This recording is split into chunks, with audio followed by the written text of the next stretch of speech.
Jordan! Iain! Who bit into a burger expecting cheese, but was shocked to discover it was in fact bees? Tom Hanks? No. Two guys. What?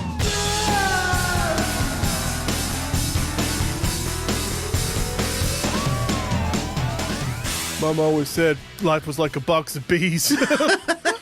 Hello and welcome to episode 171 of Two Guys What's Up, the weekly comedy podcast where if my burger contained bees, I'd eat it anyway, because I love burgers. But one guy who weirdly has an allergy to the combination of bees and cheese is this guy. It's Jordan. Jordan, why don't you start by telling us what you're going to be going into a little bit later? I have for you a series of crap pub jokes. Oh, nice. I love these ones. Yeah, they're not the best things in the world, but sometimes that makes it the best. Absolutely, yeah. So yeah, rubbish pub jokes, but that's what I have for you.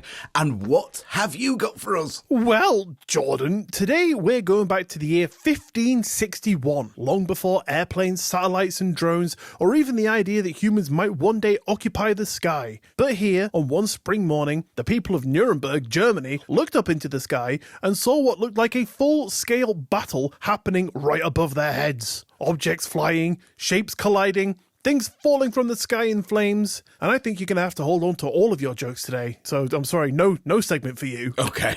Because there's no time for them as we discuss what came to be known as the Nuremberg Sky Battle. Oh. No. I mean, it's similar. Yeah. Star Wars, Sky Battle. That's honestly what I thought you were describing. It was almost the blurb on the back. Oh, maybe. Oh, shit. I'm holding a DVD. Yeah. No, you wouldn't know because you never watched it. So today's story starts with Luke Skywalker. Anyway, yeah, I'm getting sidetracked. That's what I'm going into today. Perfect. And Iain, if people enjoy what they've heard today, No. where can they find more? Fascinating question, Jordan. Thank Here you. is the answer for you. Well, we have 33 bonus episodes, as well as t-shirts, mugs, all starting from just £3, or about $5, over on our Patreon, which is discoverable by one simple little click of that little link down below in that little description down there. Beautiful. But, Jordan, before we jump into all that good stuff of today, Oh, yeah? and before people run away and click off the Patreon and join, because obviously, you know, they're joining in droves. Of course, yeah. I mean, that ad there just pulled them right in. Yeah, I can imagine people just being like, oh, this podcast sounded a little shit. There's a Patreon. Yeah. Anyway, so how are you doing? Fill me in. What's going on with you? I'm good. I'm all right. Since we last recorded, we did go and see Darren Brown. Yep, there was no chickens. Yeah, I thought we'd better probably clarify that. There was no chicken cooking segment or anything actually to do with chickens. I was a bit good, really. I mean, after we spoke about it, I got a little bit excited. Not as much as the chickens would have been. Yeah, they were on the sides going, thank God. I'm glad he changed his mind. You know, I was hoping to get a little bit of fried chicken, you know, halfway through, like mid-show or something like that. Right. Like, start like, chicken for you. Like, you know, like Oprah did with the bees, ironically enough. Start handing out like, chicken for you, lobbing them into the crowd. Chicken for you now sounds like it would be a brand. Patent pending. Don't steal my idea. Just imagine seeing that in the supermarket. Yeah, chicken for you, yeah. Yeah, it sounds good, actually. We could just take over an old phones for you shop. Oh, yeah, just slap a chicken on the sign. Yeah, just a big chicken decal. Raw poultry. Sellotape a chicken to it. Okay, yeah. I mean, you know, we're there for the longevity of it, so we'll use a stapler. You know, sellotape might wash off in the rain. Of course, yeah, that would be stupid if not. Of course, get a big industrial stapler. Just staple chicken after chicken over the phones bit, just until you can't read it. Yeah. And then we've got ourselves a shop.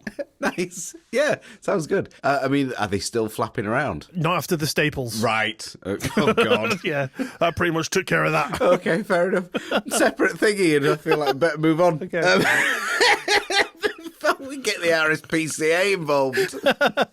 I've got a slight rant. Ooh, rant me. I love these. Okay, well, it's first world problems, isn't it, at the end of the day? But you know that we have the American fridge freezer, and it has the water and the ice dispenser, which is not uncommon, but it isn't one that's plumbed in. So we have to top up the water reservoir with bottled water. Disgusting, mate. It's actually delicious. Oh. So I ended up buying a couple of big 2-litre bottles of water that was from Morrison's, and they call theirs Yorkshire Vale, right? So I thought, cool, I'll do that. It saves me buying, like the Nestle or the big branded ones. Yeah, because fuck them, right? Ugh. Who wants chocolate in the water? Oh, God.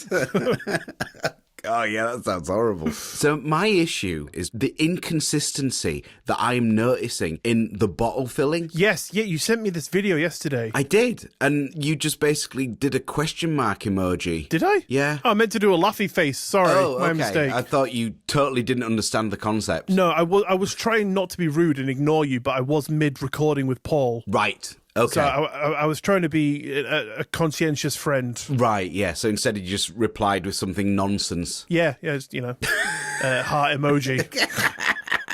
Chocolate water. So, yeah, I'm finding really frequently that some of the bottles are overfilled, but it's to the point where when you open it, even if you open it super, super carefully, it just spills out over the sides. It spills on the floor. It gets on you as well. Even after that has spilled, you set the bottle down and the water is right up to the neck of the bottle. Yeah, like right to the brim. Yeah, like you couldn't get another drop in there is what it looks like. Yeah. So, firstly, that is really annoying. I don't want to have a wet floor and wet clothes whenever I open a bottle of water. So, Morrison's Yorkshire Vale, do better. Yeah, I hate value for money. Yeah. God. Well, it's not like I can even drink it. So it's wasted. Quick slurp out the top. You're all good. And secondly, I'm confused how they can get so much in it. It's like the cap was having to hold the remaining water somehow. Right. And I don't get how it's possible that they managed to fit so much in when they were sealing the bottles. It's like they literally filled it up in a big vat of water and then screwed the lid on while it was still underneath. Oh, that explains it. Yeah. Possibly so. Do you reckon they had the divers in there? They were taking a piss. Possibly. It was slightly yellowy. Slightly zingy as well. Oh, no. It's not chocolate water, Ian. Oh, God.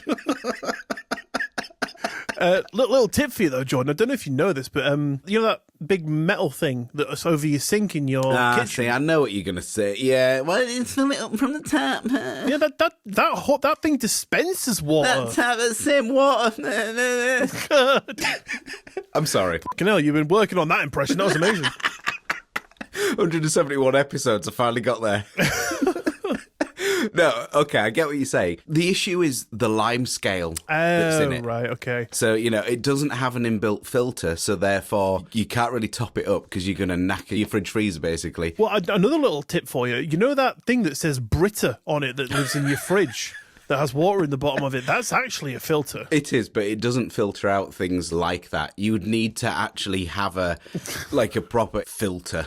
Okay, here's my third and final tip. God, don't use it. Yeah, completely bypass the water dispenser and use the built-in water dispenser over the sink. No, because I love the idea of having instant ice whenever I need it. And also, truthfully, it tastes a lot better. Tap water is horrible, especially where we live. Okay, fair enough, right? I will stop giving out my advice and allow you to just live your life exactly how you want. Okay, thanks, I appreciate that. How are you? Great, I also have a rant for you. Do you? I do indeed, yeah. Tap water, eh? Yeah, my fridge freezer, bud. No, so today I went to drop my car off for its MOT. Okay, yeah. And it really annoys me when people use the phonetic alphabet, like, to your face. Oh, okay. But for a reason, right? So hear me out. The guy behind the counter had my registration written down from when I called up to book it. Okay. So he was like, oh, let me just double check your registration here. So it's like a Hotel Yankee 16. And I was like, that's not the normal words that I use to give my registration, right? So I'm like, HY, yeah, that's correct. But the phonetic alphabet was created so that when people are in war, they can say things over radio so that things don't get miscommunicated. Yeah, I understand that. With the sort of lo-fi audio. Yeah, so like you can say over the radio, Alpha Tango Delta Team, right? So you know that's ATD, right? So you know, right? But I mean, even that took me a few seconds to work out. But I'm in a fucking garage. The guy is stood a foot away from me. You can't just say HY19. I'll absolutely be able to understand you, bud. But he was wearing a gas mask. He was, yeah, and there was gunshots everywhere. Yeah, it was a bit of a mad scene. But maybe I was in the wrong place. Maybe I'm in the wrong here. But yeah, it just stresses me out because, like, I don't want to have to think that much. Okay. At 9:30 in the morning. We weren't talking over the phone or over some radio. There was no noise. There was me and him in a quiet garage reception, and he could have just said HY19, and I'd have gone, absolutely. Yeah. And I would have been like, oh, wait, what did he say? I'm sorry, mate, did you say BZ47? Like, oh, well, mate, I should probably whip out the phonetic alphabet so you don't get confused anymore. Well, you never know. You could have said BZ19, and he was like, yep. Because he obviously misheard you. He had it fucking written down in front of him. So he would have... Anyway. Could you not go, yeah, mate, it's this one right here, and point the fucker out?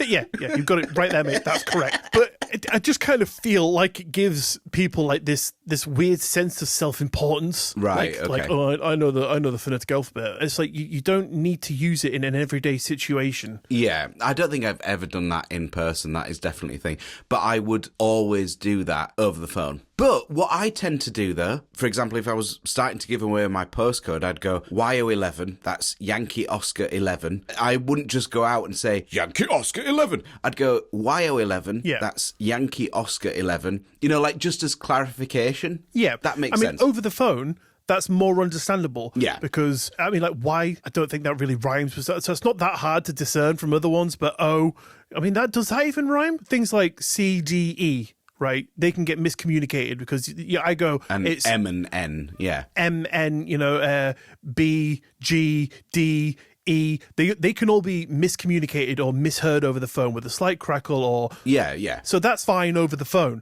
but in person, there's no need. No, there isn't. Not really. Absolutely no need. And it just stresses me out. Especially if that guy could have just gone, just check this for me, mate. Is that your registration on the bit of paper right there? Yeah, I mean, it caused a lot more confusion because he was like, is it this? And said it to me in phonetics. And I was like, yes. And then he said the latter part. And I was like, yeah, that's right. So he started to write down. I was like, oh, no, wait, no, it's wrong. It's not this letter. It's this one. And they'd obviously misheard me over the phone. Oh, because you didn't use your phonetic alphabet. Yeah. Exactly, yeah. But then he double checked it and he could have just said, is this right? I suppose that was the whole point of the conversation, wasn't it? Yeah, but that's what I mean. Over the phone, fine. But in person, he could have just said, is it BG17478? No, it's BG17578. Yes. Okay, sorted. Yeah. I have a sneaky feeling this is more of a you issue. No, I don't. You're the only one having difficulty here. No, because he made the whole situation difficult. But like, I made a joke to Paul when I said this. Imagine someone going into a bar and going, "Yeah, I'll have an Indigo Papa Alpha, please." Yeah, it's like, what? Yeah, obviously that means IPA. Yeah, but you wouldn't go up to a bar person and say, "I'll have a fucking phonetic alphabet." You just say, "I'll have an IPA." Of course, no. Why does the situation change? Right? Yeah, I get what you're saying. It's a pedantic argument. It's not a like... Says you with your fucking eyes. What's that got to do with anything? I don't know. I love chipped eyes. Indigo. I love my chipped Indigo Charlie Echo. Imagine you had 26 kids and you all gave them those phonetic spellings. The only one that would have a proper name would be Juliet. So, and Charlie. That's true. Yep. Is there any more? I don't care. There probably will be more. Sierra. That's the thing. All right. Anyway, so suddenly it's not so stupid, Iain, is it? No, it is. It's ridiculous. Who would have 26 kids, right? No, I do get what you're saying. In person, that is a little bit too much. Yeah. Thank you. But the phonetic alphabet does serve a purpose. 100%, yeah. You know, when you're trying not to accidentally bomb the wrong country or something, and you're talking to a commander or someone over the phone. Yeah. Anyway, right, moving on. Nice, yeah. Rant's over. Shall we crack into the good stuff? I think we shall. Let's go, pal. Join me, Jordan, and people at home as we wind the clocks back to April 14th, 1561. Which tomorrow is the anniversary of, and it will be 464 years ago. Okay. And picture this. It's just after sunrise in the bustling city of Nuremberg. The air is still cold with spring just settling in, and the townsfolk are starting their day. Aww. Probably thinking about bread or taxes or whatever passed the time as daily life back in those days. And then the sky erupts. Uh-oh. Oh! And then people stop. Jordan. How do I turn this off? Yeah, it's getting monotonous. Yeah, I'm stuck. It's getting a bit louder. Just hit command function. Can you not ask Kevin to do it? He's a sound guy. Funny story. Oh no, you said he's a sound guy, not the sound guy. Right, yeah. Yeah, I forgot to feed him anyway. He's dead. Oh. So, if you wouldn't mind just on your computer hitting command function F7, backspace, volume down 3 times. Oh, I did it wrong. Oh God, it's louder now. Sorry. Try it one more time. Okay. Hello? Hi. Perfect. Thank you. Yeah, okay, cool. That was a bit weird, wasn't it? Yeah, that was really strange. Very weird. Anyway, so, as I was saying, so people stop in their tracks. They look up, and no exaggeration, they see something that looks like an aerial war breaking out right above their heads. Not birds, not clouds. This was something that no one recognised. Reported were vehicles in the shapes of crosses, spheres, crescents, and long cylinders, all zipping and darting around like they were locked in combat. Now, Jordan, these shapes weren't floating gently, meandering on the breeze. They were moving quickly, darting, spinning, colliding, and according to multiple witnesses, firing smaller shapes out of the larger ones. Ooh, they were birthing other flyers. I think that's probably just the eras speak for shooting things. Oh, okay, fair enough. But Jordan, I need to ask you, right, because that's pretty full on, in the first 30 seconds. What are you thinking right now? I mean, it sounds like it's some sort of aircraft, some sort of war. Sounds like a UFO battle to me. Okay, yeah, I get that. Yeah, fair enough. I mean, you would.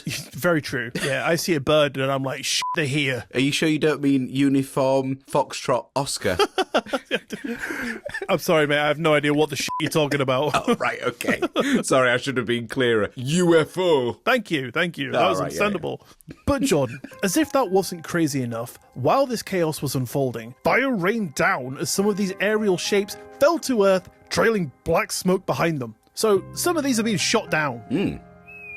Like that, I imagine. Yeah, probably quite accurate. And Jordan, this wasn't just some fleeting thing that looked weird and passed in a moment, and it wasn't something that could maybe feel misremembered after the fact or misinterpreted in the moment. This went on for about an hour. Yeah, do you think they all killed themselves? I think they all just got bored. Oh, right. It's like, when you start an argument with your wife or something. A friend, your wife, I mean, a person in general. Or someone. Yeah. People are not objecting. Oh, sorry, I keep forgetting. But then 3 days later, you've forgotten why, and you're still in a bad mood, and you're like, what were we arguing about? Yeah. I think that's what happened. They were like, kill all the other cylinders, shooting and shit. And then about an hour later, they were like, what was this about? Yeah, you kind of just forget the initial issue, don't you? Exactly. And then they just go home for a Juliet Delta and Coke.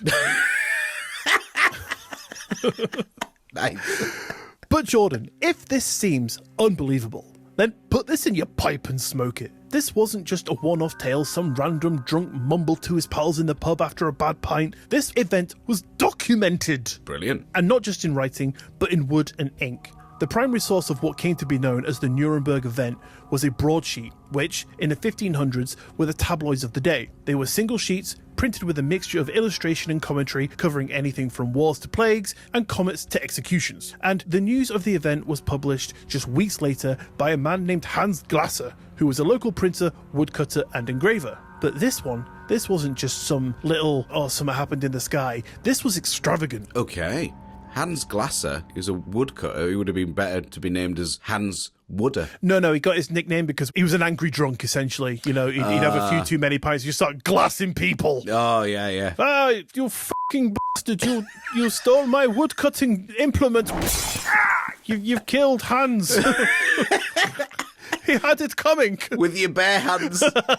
No, I used the glass. That's how I got my nickname, actually. It's a funny story. Not indicative of every German person, just this guy.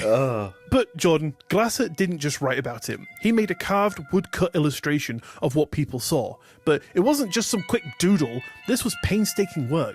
Every line, every creepy-looking sphere, cross, crescent and cylinder had to be carved in reverse into a block of wood, inked and pressed onto paper. It was a slow process, but one he felt necessary to tell the story of the madness that had unfolded.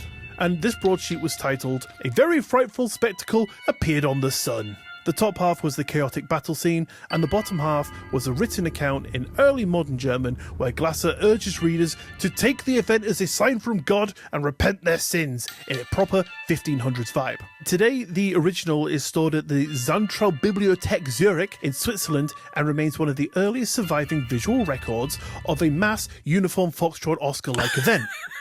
Nice. And Jordan, for your viewing pleasure, here is that picture. Okay, I'm excited. Right, let's have a look. And obviously for everyone else, this will be in the YouTube video, and I'll try to not be stupid and remember to stick it on the Instagram. Oh, wow, okay. So there's a sun, it looks like? He looks very unhappy, that son. He's like, what the f***'s going on in my backyard? My backyard? Backyard. I was going to say garden and yard. I thought you had a guard that just serves you back. No. It's my backyard. All my guards left me. It's called Timothy. I forgot to feed them as well, so... Yes, strange. So there's crosses, cylindrical things. Yep. What looks like a small segment of a Connect 4. Yeah, absolutely. Yeah, someone's won a game there. And then on the ground, there's also what looks like some of these cylinders with smoke. Plumes of smoke crashed them ones, and also the ginormous black spear-like thing at the bottom. Yeah, looks like an arrow saying everyone actually should go this way. Let's avoid it. Yeah, please evacuate the Earth this way. Wow, weird. Okay, so this is supposedly a depiction of what was seen. Yep. Right. Spooky. Well, first of all, it's bollocks, isn't it? Because the sun's never looked like that. Yeah, for a start off, the sun has a face. So there's your first red flag. And also, if the sun was that massive, you wouldn't see the rest, would you? It'd be blinding you. True, but I don't know, let it go. Okay. We'll call it an artistic interpretation. But the rest is all 100% accurate, obviously. So, Jordan, what really was this? There are a few theories, and the first one is obviously the religious one. This was 1561. Smack in the middle of the Reformation, a time where people genuinely believed that the skies could speak and celestial events were signs like warnings or judgments. Now, Hans Glasser, he lent into that. He made it clear that this was a divine message, and he believed the spectacle was a call to repent and to change humanity's ways. And Jordan, in a society where a simple comet could be seen as a harbinger of doom, a full aerial battle was definitely going to be interpreted through a heavy religious filter. Yeah, I understand that. But there is a second theory. Natural phenomenon. Don't laugh, I'm trying. Or natural phenomenon. Skeptics reckon this could have been something called a sundog, or if you want the posh term, a parhelion. Got that one right. Which is when the sunlight hits ice crystals in the atmosphere and produces bright spots, halos, and a weird shimmering effect. Yeah, but not big geometric shapes in the sky, surely. Correct. You've answered my next question. Sorry. No, it's fine. I like the way you're getting ahead of things, because I was going to say, Jordan, do you think it's possible that what people saw here were refractions and reflections of the sun, enhanced by panic, misinterpretation, and a bit of dodgy weather, exacerbated by group psychology? No! Is your answer, I believe. That would be more concise. You've changed my mind. Yeah, that's exactly what it was. Shit. Well, sure, John, that could explain some of it, but not the detailed descriptions of objects flying or the way people saw things fall from the sky in flames, trailing smoke, which, in my opinion, is a far cry from, ooh, nice shiny ring around the sun, mate. Yeah. Put you in your place, didn't it? But, Jordan, there's a third theory. Psychological projection. I don't want to do that again. Don't. Yeah, God. Yeah. That was a close one. This one comes from none other than Carl Jung, who actually wrote about the Nuremberg event in his book, Flying Saucers, A Modern Myth of Things Seen in the Skies. Catchy title. So Jung didn't say that UFOs were real ships, but that they were symbols emerging from the collective unconscious. In times of social upheaval and deep anxiety, humans project those fears outward, often, as he thought, onto the sky. And Nuremberg in 1561? Bloody hell, pal. This was a hotbed of religious conflict, political instability, and existential dread. So according to Jung, these strange shapes, crosses, spheres, spears, and cylinders weren't alien ships, they were archetypes spilling out the human psyche and into the sky. Okay. So it's metaphysical. It's a projection of our own upheaval. Don't buy it. Okay. Jordan, there is a fourth theory. Thank God. This is the one, though. This is the one, mate, that keeps people awake at night. You sat there trying to sleep and you're like, oh my God, Nuremberg event, and you can't sleep. It's probably that creepy sun's face. Yeah, peering through your window, Yeah. like inches away. But Jordan, the fourth theory is, what if it really happened? What if it was a battle between unknown aerial vehicles? Because let's just hold on and be real for a goddamn second here, can't we, Jordan, please? What they described sounds suspiciously modern. Objects launching smaller objects from tubes, a bloody great big black triangular spear-shaped craft hovering in the middle. You could lift that description straight out of a modern UFO witness report. But Jordan, the truly terrifying part is that it doesn't end with Nuremberg. Are you okay? Yep, sorry. Asthma attack. I thought you'd inhaled a grape or something. Teddy did that. Not a grape. They are very bad for him. But yes, I dropped a small cherry tomato and it rolled. And then he decided to grab it. And we weren't good enough training him to make him leave and drop it. Yeah, of course. So silly bugger decides to swallow it whole. Oh, no. Yeah. And for a moment I was like, shit, he's choking. God. He was like... I was like, what do I do with this? So he's dead. Oh, right, okay. Problem averted. The ironic thing is you didn't forget to feed him. You did feed him. That's what got him. You know, he no longer chokes anymore. Is it wrong that if I was there, the first thing that probably would have popped into my head, as it just did then, Oh, God. is I'd have gone, oh, give that Hoover the Heimlich maneuver. What? Because he hoovered up your food. You know, it's like, oh, a tomato. Oh, so he I see. hoovered it up. Got and you. you got to give him the Heimlich maneuver to get the tomato out, right? Of course. Like, just imagine, like, me cracking a joke. Like, no one going to laugh. You're all rushing around trying to sort Teddy out. And I'm like, hello, grade A comedy gold here. If my wife didn't like you before, she definitely wouldn't now. Yeah. She'd be like, right, Jordan, you deal with the dog. I'm going to deal with that ginormous bastard. Come here, hairy f***er. And I don't mean Teddy. Yeah.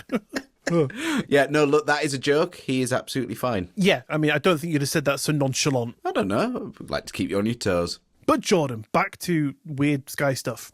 So just 5 years later, in Basel, it's a place in Switzerland, so it's less than 200 miles away, people reported seeing another sky event, but not just one. This one spanned over 2 mornings of August in 1566. This time it was black and white spheres clashing and darting through the sky, described as if they were dancing or fighting above the rooftops. There were multiple witnesses again, and it was serious enough for a man named Samuel Cocius, another printer, don't laugh, or maybe it's Cocius? Maybe. A guy named Samuel, another printer, to publish another woodcut broadsheet of this event, just like Glasser did with the Nuremberg one. And Jordan, here is that image. Okay, having a look. Oh, right. So, yet again, another depiction of the sun with a face. Yeah, he looks angry this time. I mean, it didn't particularly look happy before. At least it's consistent. That's what, in the last time, he looked despondent, like, oh, fucking hell. You know, but in this one, he's like, get out of my sky. I'm trying to grow crops and things. And then there's cylindrical, different coloured balls in the sky. Yeah. The interesting thing, though, is that there is no Connect 4 in this one. There is not, no one won this one. That wasn't a word, Ian. But again, Jordan, we've got symbols, fire, and aerial conflict. And again, the takeaway at the time was, this is a warning from above. Stop being bastards, says God. But Jordan, wouldn't you believe it? In 1608, in Strasbourg in France, just a couple of 100 miles from the other 2 cities, it happened again! This time it lasted several days, and it wasn't just distant lights. Reports claimed that flying objects were hovering, diving, bright lights were seen overhead, and some people even described one object landing near a river, which caused widespread panic. Now this one unfortunately didn't get a fancy woodcut treatment, but it was mentioned in official correspondence, and letters about it were even sent as far away as King James I of England, because, you know, obviously he'd f***ing give a shit. True. I got a letter from France, black and white balls, well... I've heard the French could be quite kinky, but I ain't into that. No balls for me. So, Jordan, 3 cities, 3 events, all in the same corner of Europe across 47-year window, each with public sightings, strange aerial phenomena, and documentation that survives to this day. Right. So, what to make of these sky battles? Was it weird weather events, mass hallucinations, a visual metaphor, a divine omen, or was it something unidentified that flew and was some kind of object, if you get what I'm hinting at? Maybe I do. Maybe I don't. What's it to you? But Jordan, all we know is this. Hundreds of people witnessed it. In more than half the cases, a professional printer thought it was important enough to carve into wood, and they happened more than once. If it happened today, we'd have YouTube footage, Reddit theories, and 3 different Netflix documentaries all before the week was out. But for the 1500s, all we got was stories passed down and a lingering sense that something strange played out in the skies. But Jordan, after all that, I just want to know, have you got any food? Because I'm f***ing hungry. I don't. No. What do you think? That's right. Okay. First of all, I don't believe in the idea of the hallucinations. Okay. Because it seems a crazier thought for an entire population to hallucinate something like that. Have a shared hallucination. Yeah, exactly. Maybe one or two people, fair enough. Yeah. But a whole population, that is just too uncanny. So I'd scratch that one immediately. Nice. Weird weather events. Again, not really. You would expect, if that's the instance, that it would have happened again. Yeah, you'd expect it to be way more prevalent. Yeah. Like happening today. Exactly. Or since the 1500s. Yes. And I'm not sure that it has. More than 3 times in the last 464 years. So I wouldn't call it weather events either, or mass hallucinations. So visual metaphor, slightly that kind of religious trope, isn't it? Yeah. Maybe divine omen, similar kind of thing. So I'd lean against that, because that implies also that maybe the people that would witness that all have the same belief. Maybe they did. I don't know. Dare say they probably would have done. But what does make more sense is a form of UFO, an actual physical thing in the sky. An actual battle going on. Maybe it wasn't necessarily a battle, but at least something physically there. I think the thing that gives it the essence of the battle is like there were actually objects being fired, there was ships falling to the ground, smoke erupting, flames. You know, it seems like they weren't having a good time. Yeah, but the question is, if things fell to the ground... Surely they'd have evidence. Yeah, where is that? Or where was that? That is a very good question. Couldn't tell you. Okay. Glad I asked. Next question. I don't know what to make of it, really. In my mind, it's either going to be some sort of UFO, a physical thing going on. Aliens. I feel like there would have been something physical there, whatever that was. That's what I was doing. I was actually doing a little bit of research into that, because I don't quite know why I didn't look into that, because that's such a good point. Of what? Finding something? Yeah. If something fell to the ground during the Nuremberg event of 1566, was any crashed ship retrieved? Short answer, no. There's no reliable record of any crashed ship being recovered. So it's all just bullshit. No documents of anything recovered. Even though the Glasser image shows something on the ground in smoke. I mean, unless it disintegrated on impact. I mean, we're talking about alien tech here. But his depiction of that showed it, didn't it? I don't know. I didn't look that close. Yeah, the cylindrical things on the ground with smoke around it. Let me tell you a little something, Jordan. I like to ignore those kinds of things because that makes it obvious, right? I like to live in a world where aliens exist and they have sky battles. I don't want to look too much into the evidence and be like, obviously it's all bullshit. That would be boring. Yes, of course. So we'll live in the world where, it's 100% real. Let's move on. Smash him. Thank you very much. Thanks for your time. You're welcome. Now I can retire to my bed. Not quite yet, Ian. Oh, what? Because I've got a couple of pub jokes for you. Oh, yes, so you do. I did say there was no time for jokes because this was such an important episode, on alien battles, but... Yeah, of course, but we've just realised it's all a bunch of crap, so... Well, my car's just passed its Mama Oscar Tango, so I'm feeling in a good mood. Good. We could say, ready for a little celebratory drink in a pub and we'll tell a couple of jokes. Smashing idea, mate. I had hundreds of pounds saved back for my MOT, which I assumed was going to fail. Okay. So the drinks are on me. Oh, that's lovely. I'll buy you a pint. I'll buy me a pint. I'll buy me another pint. I'll have another one. I'll have an empty glass. Yeah, then I'll be out of money and you can have a water. It needs to be Yorkshire Vale. Yeah, I'll bring my ski mask and I'll rob the bar and I'll be like, give me all your drinks. And then you can have another one as well. Oh, love it. So, yes, Ian, this is a mixture of short one-liners and a little bit of storytelling jokes as well. Beautiful. Like I said, they're all ultimately a little bit crap, but I think that's why I love them and I just want to share them with you. So, because, Ian, these are pub jokes, makes sense for us to get a little bit in the mood, doesn't it? Yeah, I'm still hungover from yesterday, so I'm right there. Oh, right. That's good. So, cheers, pal. 6.5 hours later. You know what, Jordan? So Ian. You're my best friend, but I love you. Thanks, mate. Are you sleeping with my wife? No. Who's he looking at? Wait, Ian, I think we've gone a bit too far. Hang on. Let me rewind it. Oh, nice. This is all right. The floor isn't moving anymore. I was happier 30 seconds ago. Okay. I'm sorry. We're a nice level of tipsy. Oh, by the way, you never answered me. Are you sleeping with my wife? Moving on. That's a serious question, Jordan.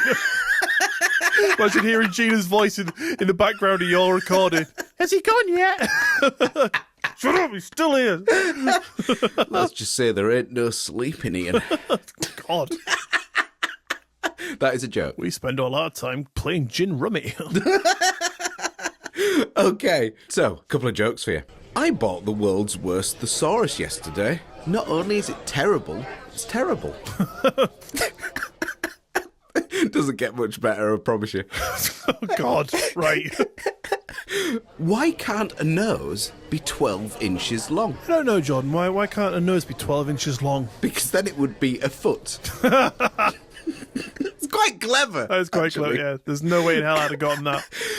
How about a man goes to the supermarket and buys toothpaste, a toothbrush, soap, milk, cereal, and a frozen dinner. The cashier looks at him and says, "Single?" He says, "Yeah, how did you know?" She goes, "Because you're well ugly." Because you're an ugly See, like, that's such a bad joke, but I love it. See, right. Have you ever thought about the psychology of jokes? Oh, yeah, we discussed it once when you couldn't get that no pun intended. Yeah. And you were like, what? Yeah, okay, right, yeah, I remember that. Yeah, thanks for bringing that up. My worst podcast moment ever. It was like there was literal crickets. I didn't even have to add in the sound they all effects. gathered round to laugh at you. So, yeah, the psychology of jokes is that you're setting someone up for knowing what the punchline will be, and then you pull the rug from under them. Yeah. It's such a weird thing. Like comedy is one of those things, like making jokes with your friend. Everyone does it every day. Yeah, absolutely, yeah. Our group chat is just filled with us all just making shit puns and like joking and having a laugh. I don't think there's been one serious conversation in there. Probably not. And it's just mental that it's done every day. And like you set something up for so long and you're trained to follow like a line of thinking. Yes. And all of a sudden at the end, it's like a complete U-turn and the laughter is the reaction. The surprise, isn't it? Yeah. It's like if someone punches you in the arm, pain is the reaction. But if somebody does this absolutely mental U-turn that you didn't see coming, laughter is the reaction. Yeah. It's so crazy. And I do think a lot of comedians have explained this sort of thought process, but we can't decide what we find funny. Oh, thank God.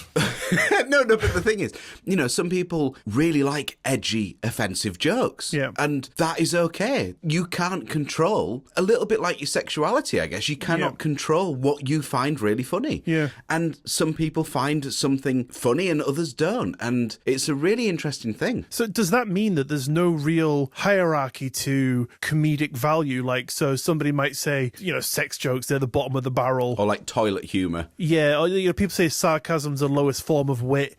So is there no real structure to it? It is just what you are. I guess so. And also, with that, there is no right or wrong as such, is there? So I am hilarious. To some people, yeah. to me, at least. Another one. What's Bruce Lee's favourite drink? I don't know. What the? Fucking hell.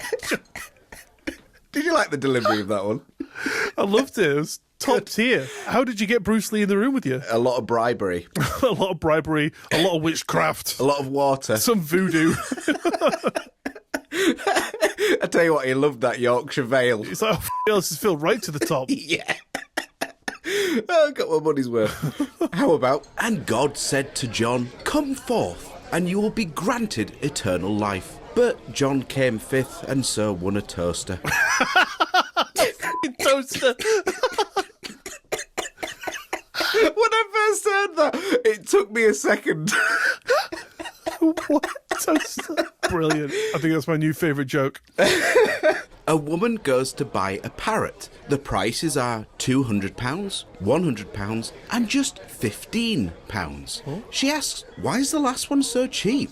The shopkeeper says, well, that parrot used to work at a brothel. Well, the lady doesn't mind. She buys the parrot and brings it home. The parrot says, oh my God, a new brothel.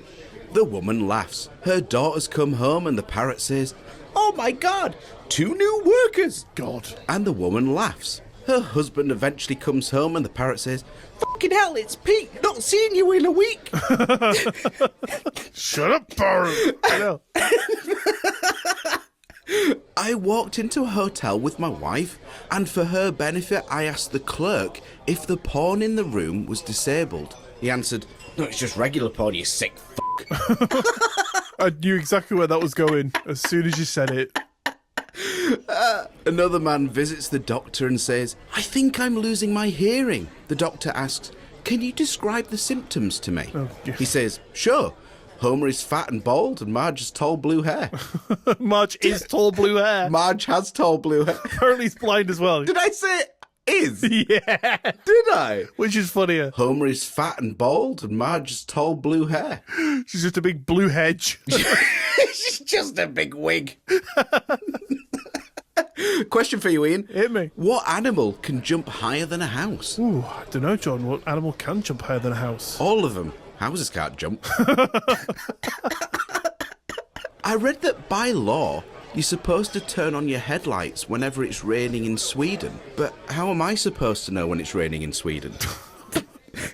That's it, right. I've worked out the formula now. I'm getting them. Oh, yeah. Yeah, you have to switch it up a bit. Okay. How about a cop pulls a man over. He asks, "What's your name?" The guy says, "Peter." The cop asks, "Sorry to ask, sir, but do you have a stutter?" He replies, "No, my dad does, but the doctor who wrote the birth certificate was an asshole." Oh, God, yeah, pedantic. Oh, God. Hey, Ian, what's blue and smells like red paint? Is it blue paint? It is. Well done. Thank you. What's pink and fluffy? I don't know. Pink fluff? Oh. What's blue and fluffy? Blue fluff? Pink fluff in disguise. Two nuns are riding a bicycle to the market. They take a shortcut. The first nun says, "I've never come this way before." Oh, God. And the other goes, "Oh, yeah, that's probably the cobbles." I'm going to have to beep that. That would spoil it. It would. Because, it's the act of surprise. Yeah, she's saying, "Oh, I've never travelled this way before." Exactly. She's not saying the dirty version. That's right. She's not saying this orgasm's new. Ian, what's green and has wheels? I don't know. Grass. I lied about the wheels. No, you got me. Stupid. But that's the kind of stuff I love. It's just great. How can you check how heavy a chili pepper is? Weigh it? Give it away now. Why does Dr. Pepper come in a bottle? Probably something through the fact if he came in his hand, it'd be disgusting. Oh, God. Yeah, because his wife passed away. See what else I can do. My condolences, Dr. Pepper, God. Yeah, he has a good time. Oh, he does now, yeah. Hundreds of bottles. A man was feeling unwell and went to the doctors to have a medical checkup. After the examination, he said to the patient, "Are you familiar with fecal impaction?" He goes, "Is that the film with Michael Douglas and Glenn Close?" That's the dirty version, yeah. That's what was playing in that hotel room. Yeah. Now who's sick? A few more for you. These are the slightly longer ones, proper pub jokes. Two women decide to leave their husband behind and go for a girls' night out. The night is a roaring success. So much so, the two women are hammered. Uh-oh. On the walk home, they suddenly realise they're bursting for the toilet. One says to the other, "Come on, we'll nip through the graveyard there and just go behind a grave." So they go and do the deed. Suddenly, one of the women panics and calls over to her friend. "What do I do for toilet roll?" Her friend replies, "Just use your knickers and then throw them away." "But I'm not wearing knickers." "Oh, I don't know, just improvise." In a panicked state, she looks around and sees a wreath with a ribbon on the grave. Oh, no. She unwraps the ribbon and uses it. Problem solved. The following morning, the two women's husbands call each other to meet up as they have an urgent discussion. They meet and the first one says, "I'm going to cut right to the chase. I think my wife is cheating. She came home last night stinking of booze, with no knickers on. The other replies, that's nothing, mate. Not only was my wife not wearing any knickers, there was also a card in the cheeks of her ass that said, from all the lads at the fire station.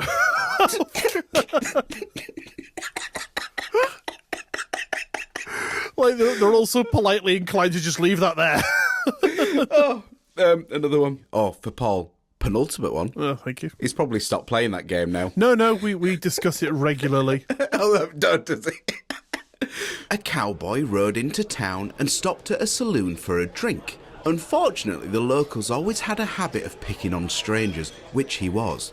When he finished his drink, he found his horse had been stolen. He went back into the bar and flipped his gun in the air, caught it above his head, and without looking, fired a shot into the ceiling. Which one of you sidewinders stole my horse? He yelled with surprising forcefulness. No one answered. All right, have it your way. I'm gonna have another beer. And if my horse ain't back outside by the time I finish, I'm gonna do what I done in Texas. And I don't want to have to do what I done in Texas. Uh-oh. Some of the locals shifted restlessly. The cowboy, true to his word, had another beer and walked outside. His horse had been returned to the post. As he saddled up and started to ride out of town, the bartender wandered out of the bar and asked, Hey, say partner, before you go, I gotta ask, what happened in Texas? The cowboy turned back and said, I had to walk home. I honestly thought you were going to say something like he stole a horse. I just love how shit that is. That's great. Final one. This probably my favourite. Okay. I'm hoping you haven't heard of it. 3 guys are walking through the woods when they find a lamp. One of them picks it up, rubs it, and out pops a genie. It booms. You have finally freed me after all these years, so I grant each of you 3 wishes. Wow. The first guy immediately blurts out, I want $1 billion. Poof. He's holding a printout that shows his account balance is now $1 billion. Taxman's going to be after him. True. The second man thinks for a little bit and then says, I want to be the richest man alive. Poof. He's now holding papers himself, showing his net worth is well over $100 billion. Wow. The third guy thinks even longer about his wish and says, I want my left arm to rotate clockwise for the rest of my life. Poof. His arm starts rotating. The genie then tells him it's time for their second wish. The first guy says, I want to be married to the most beautiful woman on earth.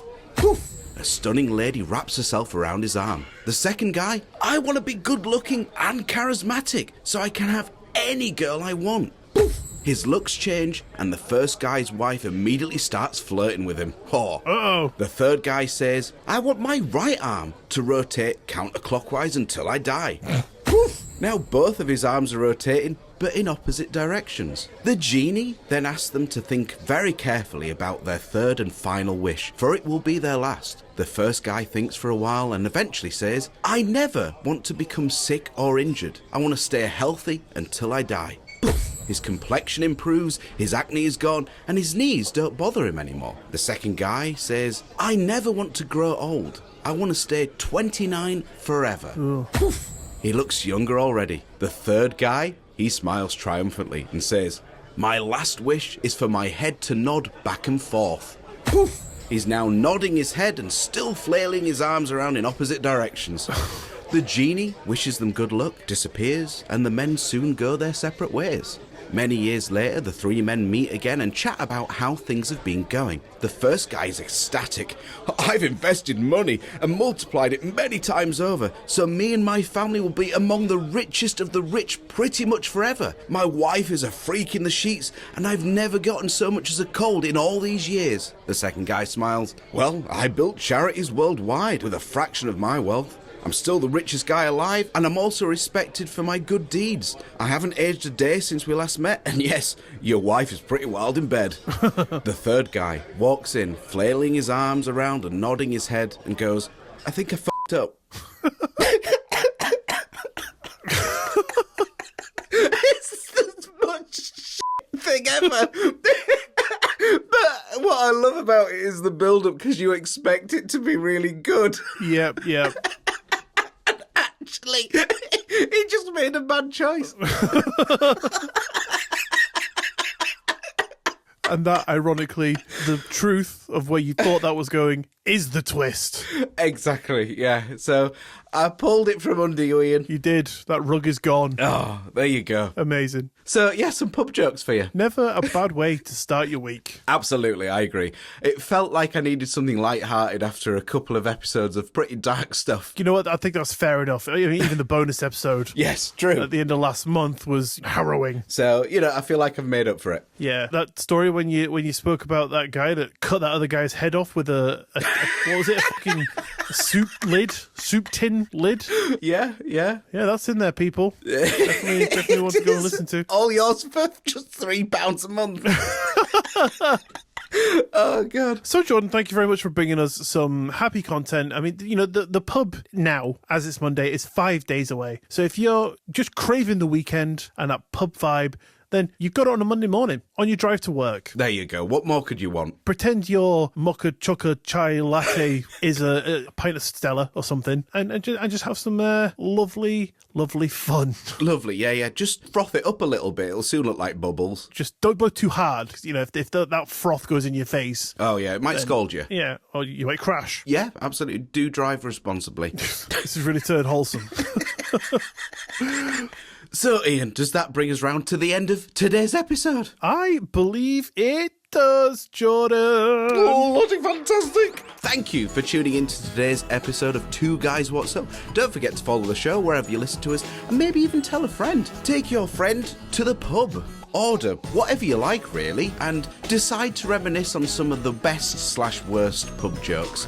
And when you're done with that, why not stick on Two Guys What's Up on the jukebox? Good idea. And if you'd like to get in touch with us, our Linktree link is in the bio of this episode, which you can click on, which will reveal every single way that you can get through to us. Email, Patreon, or even our new Two Guys hotline WhatsApp number. Which is 07395 840 199. I was going to say insert Suno jingle okay. here. Sorry, yeah, but fine. No, it's fine. You do you. I loved it. Do send us something. And don't forget to check out the Patreon if you want to help support the show and get some cool stuff while you do so. But if you can't do that, but you still like to help us out, then a 5-star rating and review in your podcast app of choice would be the best and the freest way to do that for us, and we would be eternally grateful. We would. Leave us a comment too. That'd be cool. Please. But on that note, thanks for listening. Y'all have an amazing week, and we will see you next Monday. Pub joke! Bye.